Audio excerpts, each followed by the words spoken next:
el agua. ¿Por qué tenemos que estudiar el agua? Porque el agua es el mayor componente. Solvente universal. Todo ser vivo se compone de agua desde un 60% hasta un 80%. Todo ser vivo. Un hongo tiene agua, un animal tiene agua, una célula tiene agua. ¿Sí? Para ayudar a los cambios de reacciones con el metabolismo. Sí, sí. El agua en realidad es un elemento de transporte. Permite que haya transporte de nutrientes de un lugar a otro. Por eso a la planta tú la tienes que regar. ¿De qué le sirve la planta? Estar en un suelo rico en nutrientes si no hay agua. Facilita la absorción de minerales, pero esa absorción de nuevo tiene que ocurrir solamente la presencia de agua. Si no hay agua, si el suelo está seco, no importa que tú tengas todos los minerales, todos los nutrientes presentes en ese suelo. Claro, si no Simplemente no ocurrirá transporte desde el suelo para dentro del organismo, en este caso la raíz. ¿No? Okay, entonces, el agua es importante porque es una molécula que compone gran parte de todos los seres vivos. Y esta molécula, por constituir gran parte de los seres vivos, tiene que ser estudiada. Y sí ha sido estudiada a nivel químico. A nivel químico, la molécula de agua ha sido estudiada y se ha descubierto su estructura tridimensional. Todos los átomos tienen una estructura tridimensional. Si los átomos tienen estructura tridimensional, las moléculas también tienen. Tetraédrica, creo que es. Tetraédrica, hay ortogonal. Vamos a quedarnos con el agua solamente. El agua tiene una estructura tetraédrica. ¿Y por qué ocurre esto? Ustedes ya han tenido el curso de química. Sí. Han tenido orbitales. ¿Recuerdan los orbitales? ¿Más o menos recuerdan? Las regiones del espacio en que se encuentran los electrones. SP, ¿no es cierto? Tiene mucho que ver con eso. Tiene mucho que ver con eso, ya, la molécula de agua.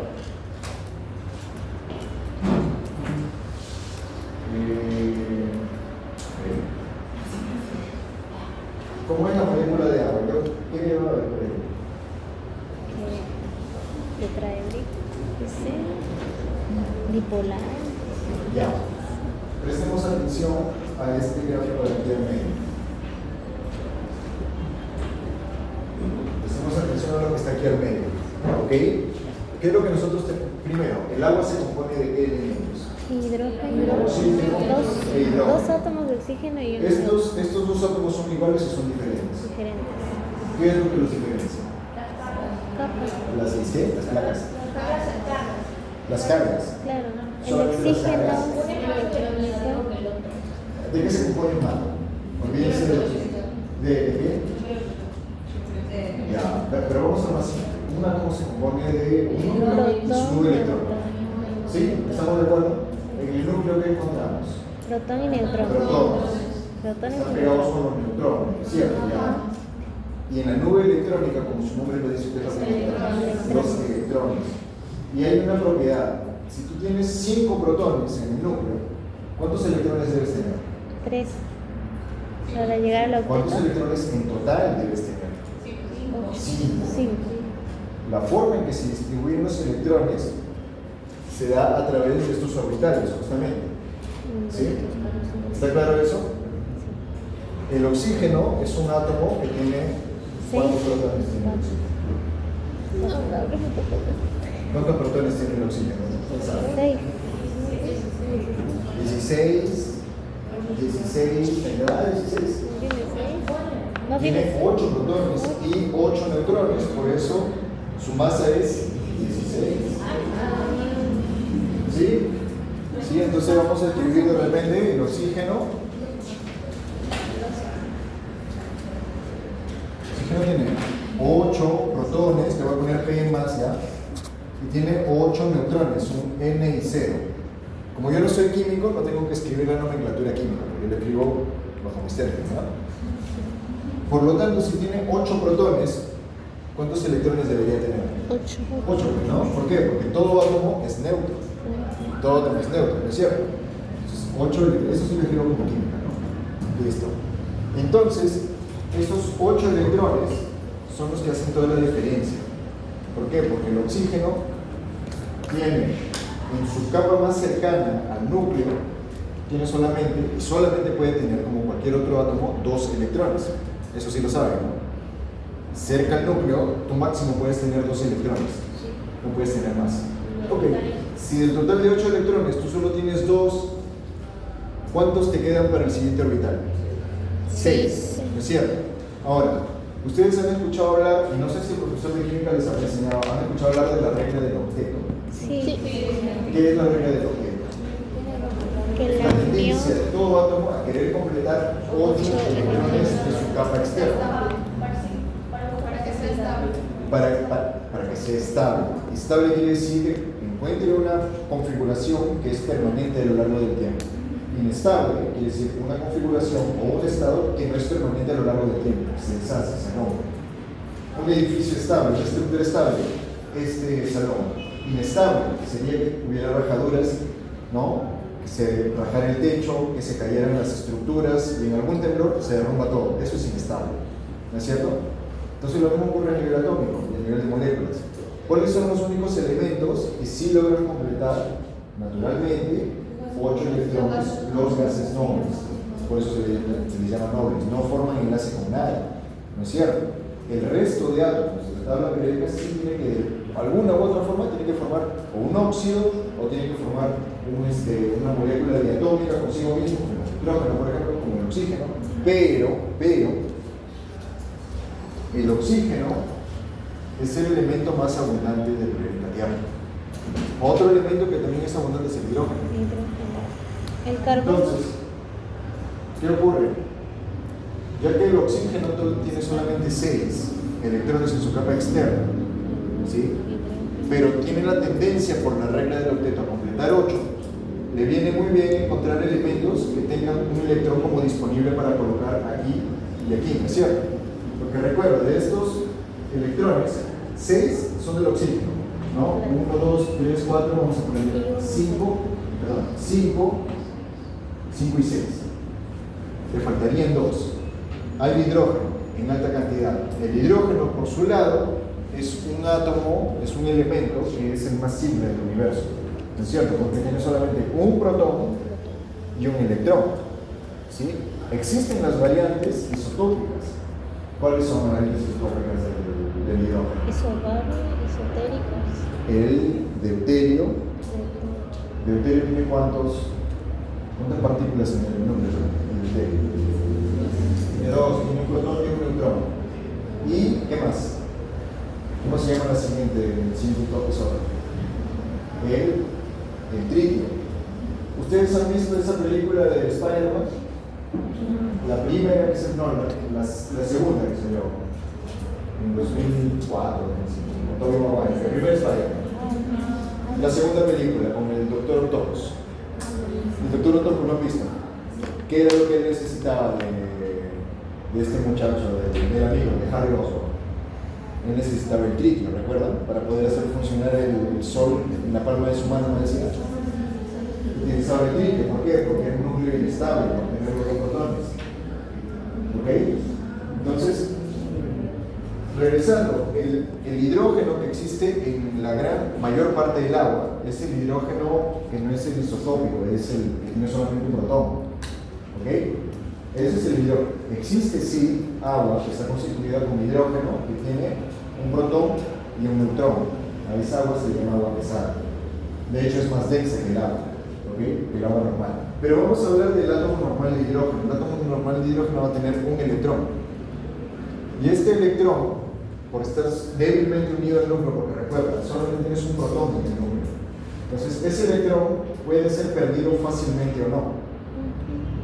El hidrógeno es un átomo tan pero tan simple que puede perder muy fácilmente su electrón. Pero en este caso no lo pierde. En realidad lo utiliza para unirse al oxígeno. Así, el hidrógeno completa 2 electrones en su única capa, la más cercana al núcleo. Y el oxígeno también completa 8 electrones en su capa más externa. ¿Está claro aquí? ¿Sí? Ya. Ahora, ¿qué ocurre con esta cuestión? Esta representación es muy limitada porque no nos muestra el espacio tridimensional en el cual circulan los electrones. Solamente nos muestra a qué distancia se encuentra el núcleo. Pero si nosotros fuéramos a ver, vamos a tratar de ejemplificarlo aquí con un video que está en este.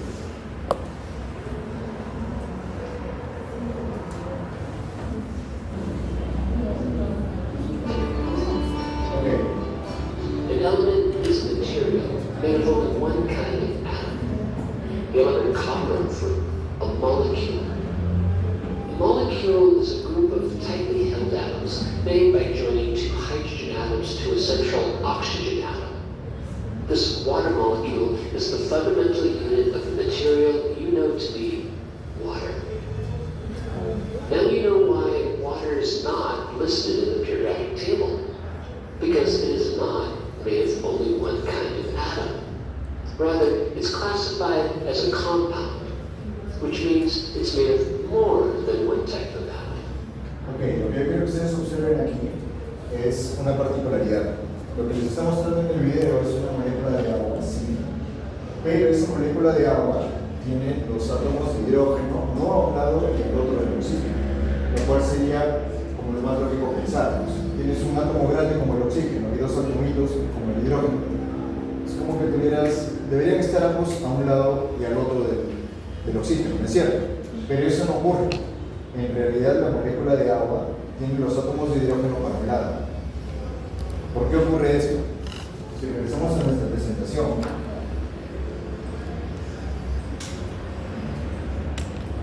ocurre que los electrones, estos electrones aquí del oxígeno en realidad no están aquí, están circulando de esta manera. Es como si fueran orejas de conejo, algo así. ¿Ya? El problema es que estos electrones están circulando de esta manera, para este lado, y estos también circulando de esta manera, para este lado. Los que están aquí están formando el enlace covalente, entonces no tienen, como si su circulación está tanto para el átomo de oxígeno como para el hidrógeno. Pero estos de aquí tienen una circulación libre, ¿no? En su orbital, de esta manera. El problema es que estos electrones, por tener carga negativa, se repelen entre ellos, ¿no? Esto es lo que se está mostrando, los pares de electrones no enlazantes. Como estos electrones se repelen entre ellos, empujan a los electrones de los enlaces covalentes para un lado. Por eso los hidrógenos solamente se unen en este lado. ¿Sí? ¿Entienden eso? ¿Les queda claro? ¿Por qué tiene esa forma la molécula de agua? Porque los pares de electrones no enlazantes empujan hacia un lado solamente a los electrones del enlace covalente, como el hidrógeno. Y el hecho de que se forme esa estructura, o sea, los hidrógenos para un lado, le da a la molécula una propiedad llamada polaridad. Ustedes han visto polaridad ya en química orgánica, ¿recuerdan? ¿Qué cosa es polaridad? ¿Recuerdan polaridad? Parciales, es palabra clave. De nuevo, polaridad, carga parcial, no es carga total. Carga total es cuando el átomo pierde o gana un electrón completito. Pero en este caso ocurre que la molécula no gana ni pierde. En realidad, recuerden esto, la nube electrónica se distribuye desigualmente. Tú esperarías que en toda la molécula la nube electrónica tuviera la misma densidad, solamente que eso no ocurre. Como el oxígeno es un átomo muy electronegativo, todos los electrones, incluidos los electrones que provienen de los hidrógenos, pasarán más tiempo circulando, orbitando alrededor del núcleo del oxígeno que del hidrógeno. Entonces, este lado del oxígeno se carga parcialmente de manera negativa. Parcialmente. Si aquí se forma carga negativa, automáticamente en donde están los hidrógenos se formará una carga positiva, porque los protones quedan un poco como al descubierto. ¿Ok? Entonces, estamos viendo dos cosas aquí. Primero, la geometría de la molécula de agua. ¿No es cierto? Los protones por un lado. Segundo, estamos viendo la carga parcial o polaridad de la molécula. ¿Está claro polaridad de la molécula, chicos? ¿Qué no has entendido? ¿Quién no has entendido? ¿Se has entendido? ¿Quién no ha entendido para explicarme nuevamente? ¿Está claro entonces? Bien. Entonces, la molécula de agua es una molécula polar.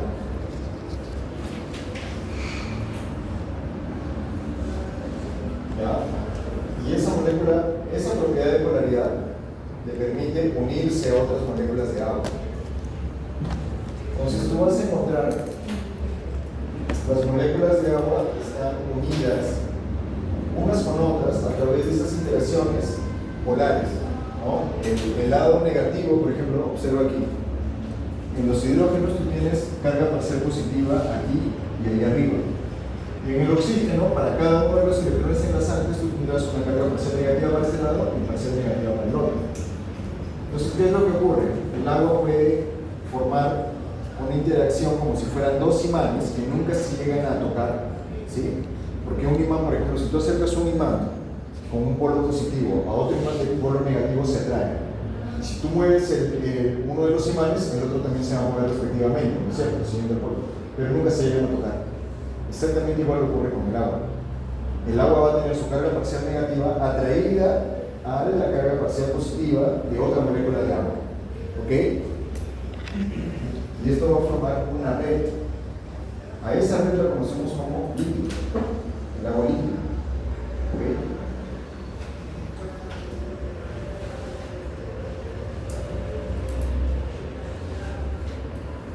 Entonces, la interacción que ocurre entre dos moléculas de agua se da a través de sus cargas parciales, positiva y negativa. De nuevo, la interacción que ocurre entre dos moléculas de agua se da a través de sus cargas parciales positiva y negativa. ¿Ya? ¿Cómo se representa la carga parcial positiva o negativa? En bioquímica se le representa como una letra delta. Esta letra de aquí, una letra delta, negativo, sí quiere decir que aquí hay una carga parcial negativa, porque todos los electrones están acumulados para este lado de la molécula. Y en la otra molécula de agua nosotros tenemos un delta positivo. Se refiere a una carga parcial positiva. ¿Por qué? Porque todos los electrones que deberían estar circulando aquí en el hidrógeno están circulando en el oxígeno. Entonces este lado queda parcialmente descubierto, o sea, como con una carga positiva. ¿Sí? Cuando tú tienes moléculas con carga, puedes interactuar con otras moléculas con carga contraria.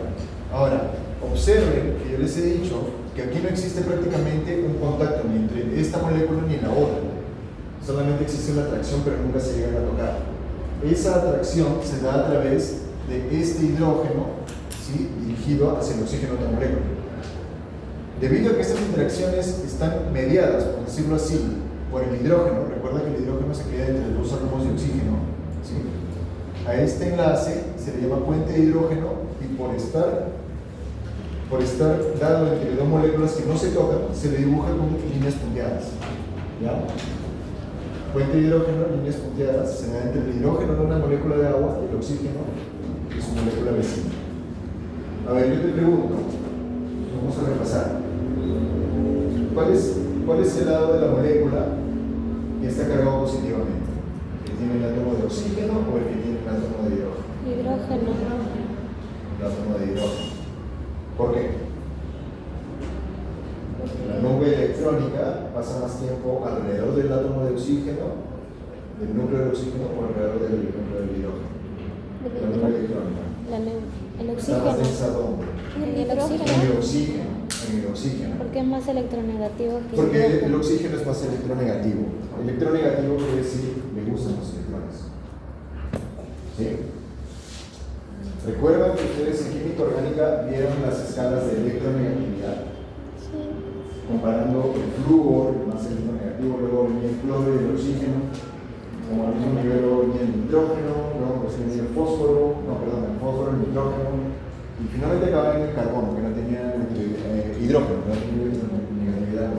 Ok, chicos, entonces quedó claro el agua y su polaridad, o más o menos ha quedado.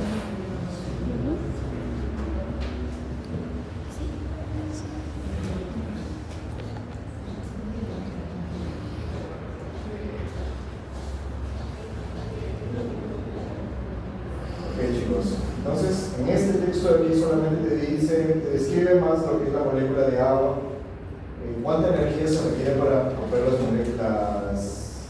puentes de hidrógeno, ¿no?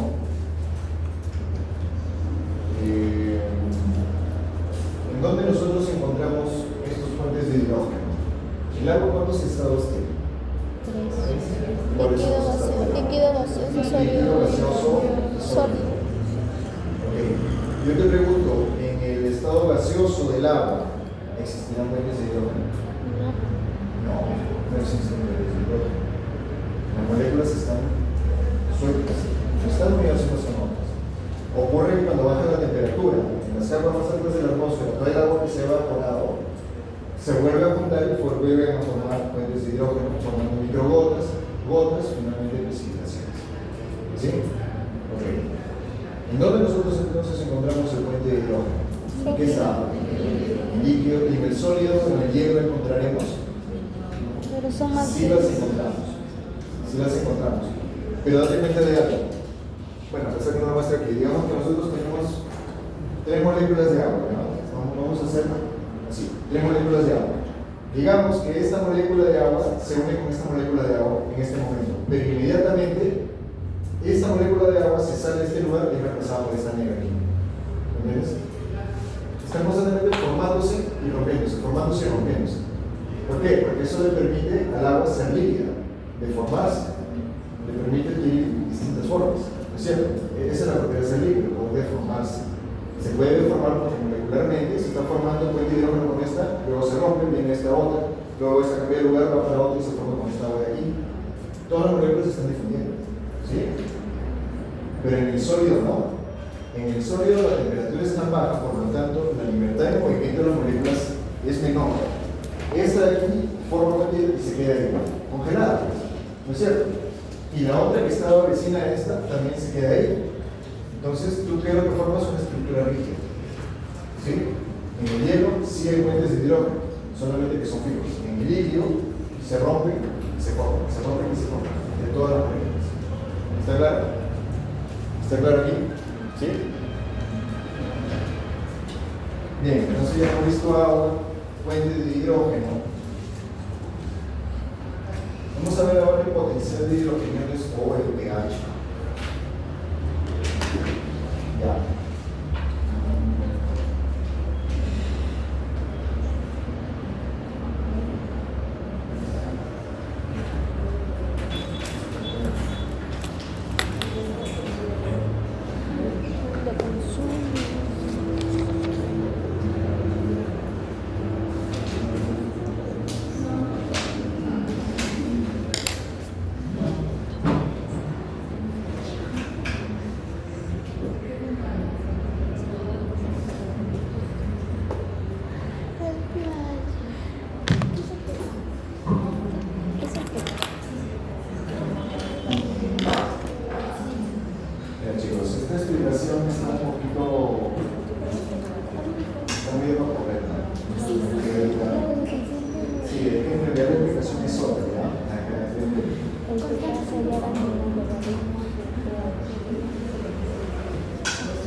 El agua es una molécula, como les acabo de mostrar, es una molécula compuesta por 2 átomos de hidrógeno y 1 de oxígeno.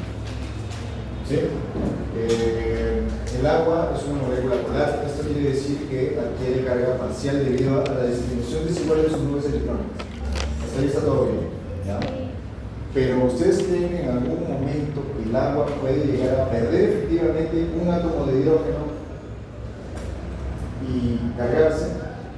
Ustedes creen que puede llegar a perder, digamos, el átomo de hidrógeno, pero como el hidrógeno es un átomo bien simple, es capaz de no irse completamente, sino solamente dividirse en protón y electrón, y el electrón quedarse unido al oxígeno del agua. ¿Creen ustedes que es posible que el agua se ionice completamente? ¿Sí? O sea, que es posible que un H2O se transforme en un OH negativo y un H positivo. ¿Es posible eso, ustedes creen? ¿O no? ¿Qué dicen ustedes? ¿Qué pensarían ustedes? ¿Que sí o que no? O sea, que yo tenga, este es H2O, que esto se transforme obviamente en un OH más un H, ¿sí? Pero obviamente como este hidrógeno tiene solamente un electrón y no lo está agarrando muy fuertemente, el electrón necesariamente se va a quedar unido al OH, le va a dar carga negativa y este se va a quedar con carga positiva. ¿Creen ustedes que esto aquí es posible? Sí. Sí. Toda el agua, parte de ella, todas las moléculas de agua se pueden ionizar, ¿creen ustedes? Estamos viendo si sí o si no es posible. Sí es posible. Pero todo el agua, no sé si ustedes han llegado a hacer eso en química ya, pero ustedes han visto conductividad eléctrica en agua destilada. ¿No lo han llegado a ver? Por video. ¿Por video lo han visto? ¿Porque lo llevaron virtual? Sí. ¿Química llevaron virtual? Sí. Práctico. O sea, práctico. Pero llegaron a ver la conductividad en el video. ¿Recuerdan eso? Si existen iones, existe conducción de electricidad. Entonces, si yo coloco los dos electrodos de un foco y prendo la corriente, el foco se va a prender. ¿Sí? Los electrodos de una solución. Por ejemplo, una solución de agua con sal. Agua con sal conduce electricidad. ¿Y el agua químicamente pura conducirá electricidad? No conduce. ¿Por qué? No tiene sales. Porque no tiene carga. No tiene carga. Tiene carga parcial, pero no es suficiente para conducir electricidad. Necesitaría de un ion. Pero de hecho, el agua se ha descubierto que el agua totalmente pura, solo moléculas de agua, sí se ioniza. Pero se ioniza en muy pequeño grado. ¿Cuánto grado? De más o menos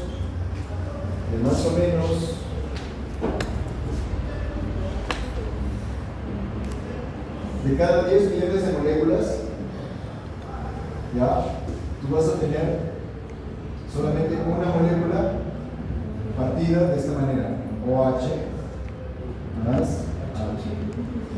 Ahora, ¿cuánto es 10 millones menos 1? 1.999.999 moléculas estarán en la forma de H2O completa. ¿Ok? De cada 10 millones, solamente una molécula se disocia. ¿Ok? ¿Está claro? Solamente una molécula se disocia en OH y H. O sea, sí se ioniza, el agua sí se ioniza. ¿Sí? Pero solamente por cada 10 millones de moléculas, uno se ioniza. Es un proceso espontáneo, siempre. Ahora, así como ocurre con esa molécula de ahí, esa molécula se vuelve a reconstituir en molécula completa y otra molécula más allá se vuelve a ionizar. Y así está constantemente ionizándose. ¿Qué es lo que ocurre? A esa agua se le considera agua neutra. Agua neutra. O sea, no tiene una diferencia de carga, porque aun cuando tú tienes la disociación de OH y H, la carga se anula. ¿No es cierto? Pero, ¿qué ocurre cuando tú, en vez de tener agua pura, tú tienes un montón de biomoléculas que están llenas de hidrógeno? Estas biomoléculas pueden acabar perdiendo sus hidrógenos en diferentes reacciones bioquímicas que vamos a ver a lo largo del curso. Y esos hidrógenos van a contribuir o bien para que haya un exceso de esto aquí o un exceso de esto aquí, necesariamente. Entonces, ¿qué es lo que ocurre? Vamos a ver ahora el proceso entonces de ionización, ¿no? La ionización es un proceso químico físico de la producción de iones, átomos o moléculas cargadas eléctricamente. La reacción que le muestra ahí es la misma que yo les he colocado aquí, pero aquí yo les he colocado cantidad exacta, porque ha sido determinado experimentalmente. ¿Ok?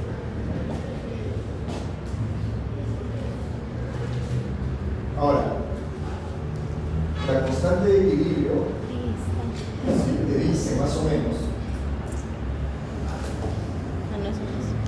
te dice qué cantidad del total de moléculas se ioniza. Yo ya te lo he puesto aquí. ¿Sí? De cada 10 millones de moléculas solamente una se ioniza. ¿Sí? Esa es la fórmula a través de la cual se pudo determinar eso, de la que está ahí en la presentación. ¿Bien? No la voy a desarrollar porque esa fórmula ahorita no se debe entrar en constante equilibrio y constante reacciones y no es el tema del curso ahí. ¿Ya? Pero ustedes ya han visto constante de reacción, ¿o no? Sí. ¿Y por ejemplo han visto? ¿Sí han visto? Sí. Sí han visto, pero han desarrollado el ejercicio al respecto. Sí. Siempre solía hacer. Sí, tenía que colocar el producto de los productos dividido por etapas. Solo los que eran positivos, los que tenían carga ¿Cuál es la negativa. implicancia de esto, chicos? ¿Cuál es la implicancia de esto? Nosotros tenemos una propiedad. Si el agua se ioniza, si el agua se ioniza y nosotros tenemos reacciones químicas que contribuyen a esta ionización, entonces nosotros vamos a tener presencia de cargas en el agua, pero cargas completas. Ahora, ocurre que muchas reacciones químicas necesitan tener un equilibrio de cargas. Necesitan tener necesariamente un equilibrio de cargas porque a nivel químico las moléculas interactúan unas con otras a través bien de fuentes de hidrógeno o a través de gases. Y si estas moléculas no interactúan bien o interactúan de manera incorrecta, la reacción puede no ocurrir. ¿Sí? Entonces, ionización del agua, se generan cargas derivadas de la propia agua. Esas cargas del agua, derivadas de la propia agua, ¿sí? Se denominan como potencial de hidrógenos. ¿Qué es lo que te indica el potencial de hidrógenos o de protones? Te indica el potencial de una solución para poder ionizarse. ¿Ok? En realidad, dicen que P es potencial, pero en realidad la denominación inicial no era potencial, era una expresión matemática llamada antilogaritmo. Pero eso lo vamos a ver después. ¿Ya? Ahorita lo que tenemos que entender es que el agua se ioniza en condiciones de agua pura. Cuando tú tienes reactivos, tienes varias moléculas, esa ionización del agua puede ocurrir por una mayor cantidad de protones o por una mayor cantidad de hidroxilos. ¿Sí? Y a esa propiedad de poder ionizarse se le llama pH. pH. El pH tiene que ser un pH neutro. pH del agua tiene que mantener la misma concentración de hidroxilos que de protones. ¿Ya?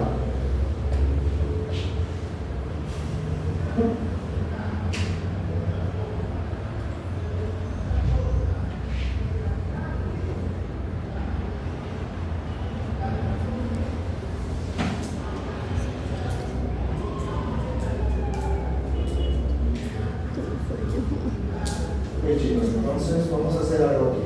Vamos a hacer algo bien práctico.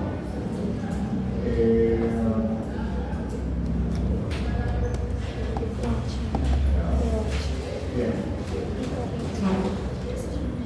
¿Ven la fórmula que está escrita aquí? Vamos a hacerlo bien práctico para poder pasar así. Ah, logaritmo. El pH, ¿qué cosa es? El pH es el menos logaritmo de base 10 de la concentración de protones. ¿Sí? Bien. Entonces, vamos, yo lo voy a escribir y usted lo resuelve. Ya. Es bien fácil, ¿verdad? Bien fácil. Si no trajo mi calculadora. Voy a escribir para este lado. ¿Tienes calculadora? Sí, traje. Ya sabía que iba a haber eso. Claro, pero el pH iba a ver. pH de mi agua, el pH de mi agua químicamente pura es cuánto? 7. ¿Ya entendieron pH? Ya quedó claro ahora, ¿no? Muy bien. Obviamente luego revisan aquí la diapositiva, la leen, pero lo importante es que entiendan esa cuestión de ahí y esto de aquí. ¿Okay? O sea, ionización del agua pura sí existe, pero solamente a nivel de una molécula por cada 10 millones de moléculas de agua pura. Claro, mira. Vuelvo a explicar aquí. La fórmula del pH, vamos a bajar. Mediante cálculos matemáticos se ha determinado que la fórmula del pH es el menos logaritmo de base 10 de la concentración de protones. Concentración de protones es ¿cuánto? Es esta de aquí, ¿no es cierto? Es esta de aquí. Pero ya tiene una cantidad, te dije que de cada 10 millones de moléculas, solamente una, ¿sí?, va a estar ionizada. ¿Entiendes? O sea, uno por cada 10 millones. Ahí viene la expresión por acá. Porque yo los veo aquí. Eso se determinó experimentalmente, pero no intentado, se determinó experimentalmente como los métodos.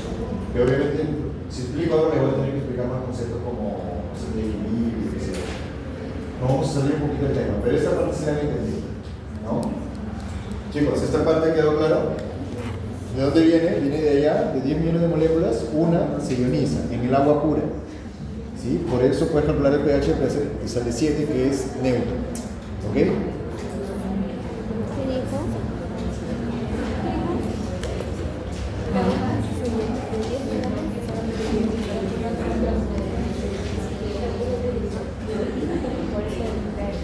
Ahora, ¿qué es lo que ocurre cuando hay una reacción química? Cuando hay una reacción química, se suelen o bien soltar muchos protones o se suelen adquirir muchos protones del agua.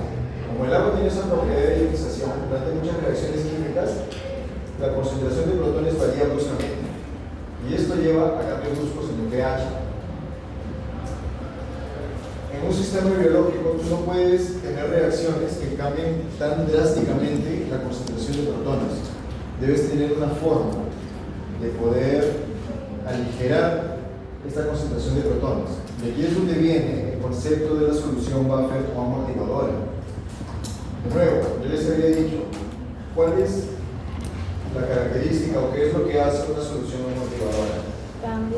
Evita cambios bruscos de pH. Muy bien. ¿Por qué los evita? Vamos a ver ahora en sistemas amortiguadores. ¿O les gustaría hacer una pausa ahorita, chicos? Vamos a hacer una pausa. Ya, una pausa y